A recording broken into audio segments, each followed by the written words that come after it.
Hey everybody, Mint Chocolate Chip here with another video from Dizzy Sorcerer's Arena. So today we're going to talk real quick about resources. Before we get that, two quick things. One, thanks to everybody who checked out the live stream with Dizzy Arena Pro. That was really fun, and check it out again on the channel. It's a really quick Q&A with me, kind of my thoughts on the game, a little game side chat. So if you want, go check that out. Description down below. We'll be doing another live stream on Tuesday with some of the other people from the Sigma cluster, which is the cluster of guilds of which I am in Street Rats. Second thing, as these videos keep getting more traction, just a quick reminder to subscribe. YouTube likes it when I tell people to remind them, and I also enjoy having the benefits of having the channel grow. So if you are liking what I'm putting out, if you do have any requests, you can always send me something in Discord. But subscribe if you can. Put out content as often as I can. Three videos a week right now, plus a live stream every single week, which may or may not change in the future. As more and more people like the videos, as more and more people are enjoying the game, and I'm able to do and understand more and to tell you more. But all that aside, kind of getting into the meat and potatoes of what I want to talk about today. So if you were to go in and look at every single character, you'll notice that each character really has three things that they're constantly in need of: levels, stars, and gear. Now, you also have the abilities but I'll just kind of group that all together with the gear. So abilities and gear, levels, and stars. So stars are one place where resources are huge, because not only do you need the tokens to get up, you need 330 total in order to get to a 7-star character. But if you were to try to get them up to, I'll just show you because I have up to 6 stars. Like 6 stars is 500,000 gold, right? 7 stars is 1 million, which is a lot of gold. And gold is not super easy. If you're getting the final challenge, the final Summoners Challenge, which comes around for gold, I tend to average right around 110,000. So I think I get like 330,000 every single time you do this 3 times. And so like that's a huge slog. Money, the gold continues to be like probably the hardest thing to get, other than the ability runes, because these, while they do take time, like they're pretty easy to just, like, you can get them pretty straightforward. You just kind of invest in some farming in order to unlock them. But then the gamma runes that you need, that's not one that, like, these gamma runes are impossible. Like, these runes just take so long to get now because of the changes that they've made to the economy, where you're not getting very many, even from having the final summoner challenge at 3 stars. If you don't have a full team, and I said this a little bit in the live stream yesterday, but if you don't have a full Downtown Heroes team that you have able to unlock the last end of the rune challenge, the rune sorcerer's trial, you're still not going to be able to get that much out of it. Like, I only have a 4-star team. I don't know if I have any 5-star heroes. For Downtown Heroes, I got like these 3, but that's not enough to have a full team. And so like I'm kind of stuck. I couldn't even get to the 5-star part of that event. So the runes are huge. And on top of that, if you were to look over at spells need so much gold.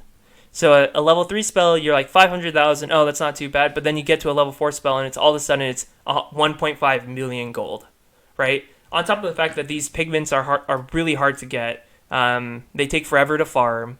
You're not going to be getting many of them every single day. It's such a long haul thing to get. So here's my advice. This is kind of like, if you get anything out of this video, I really want you to get this one thing. You should be hoarding until the economy changes. You should be hoarding every resource you have, unless you are confident that is directly going to be helping your team. Don't waste your gold on getting stars onto a character you're never going to use. Like, it might be fun to like be investing in one of the fun characters, and that's all great and good if that's how you play. But if you're playing to be competitive, if you're playing to kind of like get to some of the top tier of stuff, then don't be wasting your gold, especially your gold, but any of your other resources, just investing kind of like hand here and there into all these other random characters. You really should have like your main team that you focus on, especially until more people are getting up to level 60 with Gear 7 and are able to have, like those like last end of the road for right now kind of rewards. Like, you're not gonna go back and suddenly have all the money and all the characters. Like, you won't have kept them up the whole time for most people. So my advice: hoard, invest when you have in your main characters, but don't worry about investing in characters that aren't going to be immediately useful into your team. What you'll end up doing is you'll be spread out. Like, for instance, I invested into Bo Peep a little bit, but if, for instance, I had the Toy Story event coming out and I was able to get Bo Peep, I had enough to get her like 6 stars. Well, I'm not going to be using her in my main team. Like, she's not going to be replacing Dash, Mr. Incredible, Jack, Shan Yu, or Aladdin. Like, she's not going to be replacing them. So I'm not, like, even though that's available, I'm not going to use that currency until I've invested fully into these guys and got them completely caught up. And the hardest thing about this is that until you reach max, until you're at level 60 with Gear 7, you're always going to have more people, more things to be investing in and to be trying to unlock. So real talk for characters, especially the runes and the gold, which you'll need a lot for level ups. Only invest in characters that you are going to be using. It's a mixture of making it so that you have enough to actually invest in them. Like, once I get Shan Yu's last 70, like, it's gonna be $1 million to get him up to 7 stars, which will be good because he's on my main team.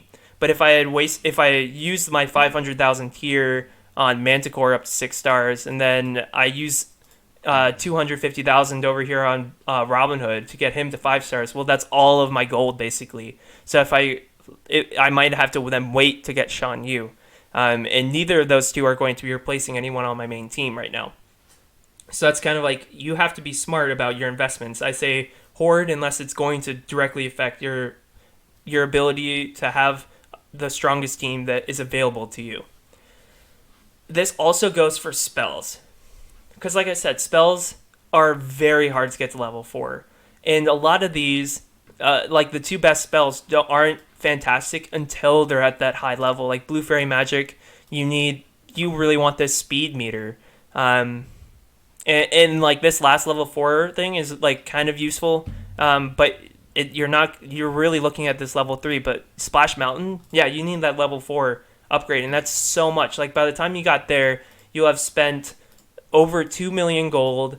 I can't even tell you how many of the vermilion pigments you need, but then this, like, that's so long to get it up to level 4.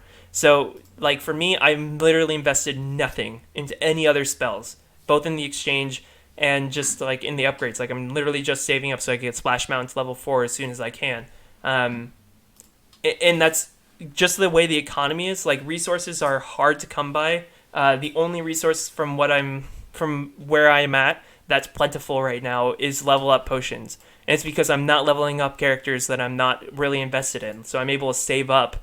And maybe that'll be useful down the road. I don't know. But like, when you need 10 times as much gold as you need of the level up potions in order to have a great character. Like, if I were to get Mickey up to 45, like, that's going to use almost 100,000 gold, and I don't have that to spare right now. So, long story short, get one thing out of the video. Pick a team that you're heavily invested in, where you're working on their stars.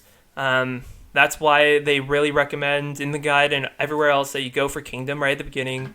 Get your Shan Yu, Aladdin, Mickey, Big Bad Wolf, and you can have a tank in there. I mean, you could throw in Jack Sparrow until you get Mordu. You could throw in Robin Hood there, but like, if that's your team, focus on that team. Get them max all the time. Keep them up as much as possible.